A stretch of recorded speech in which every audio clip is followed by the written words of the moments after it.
بسم الله الرحمن الرحيم. اليوم 21 مايو 2024. نحن طبعا هنا سكان المايقون في الجنوب الشرقية.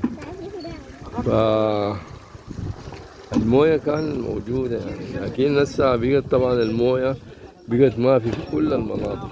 يعني حتى الناس وصلت مرحلة انها بقت تفتش الآبار بتاعت المباني الجديدة، الآبار الما مستخدمة، إنه يشيلوا منها الموية للغسيل، يعني الموية ذاتها لا تصلح للشرب. فنحن وصلنا حالة صعبة جدا بالمناسبة من المعاناة الشديدة. والله الناس بتعاني، يعني كان مصبرات الموية، لكن المعيشة ذاتها صعبة. شوف، فالموية كان كويسة، لكن في الأيام الأخيرة دي بقت لسه صعبة، يعني ما في موية في أي منطقة من المناطق. الناس رجعت فينا بقت تجيب موية من الآبار، والآبار ذاتها يعني لا تصلح للشرب، آبار مالحة، مويتها وسخانة، يعني هي موية للغسيل بس. البير ذاته أي لو خلص تلقى مشكلة كبيرة. غايته أنا الشباب ديل كلهم راجين المويه. شوف الشوفة راجين المويه، على المويه هنا. ربنا يصلح الحال.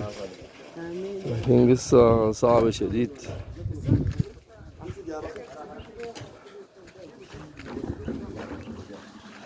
ففي ناس موجودين، يعني المناطق في ناس سكان كتار يعني موجودين.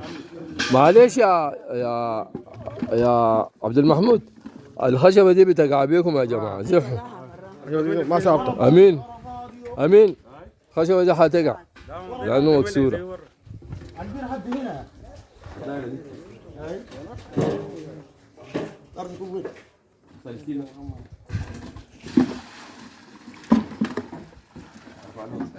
الحمام والغسيل طلع. المشكلة الحمام والغسيل طلع.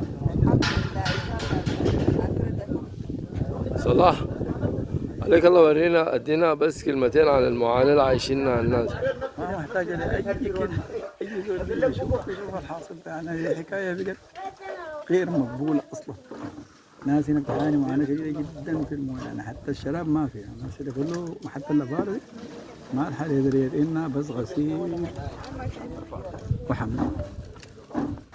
يلا له 3 يوم نهائي مويه بتاع الشراب ما فيها. الله خير، ربنا يصلح الحال ان شاء الله. ربنا يصلح الحال. يا جماعة ما تقعد هنا، الخشبة دي حتقع بيكم يا عبد المحمود.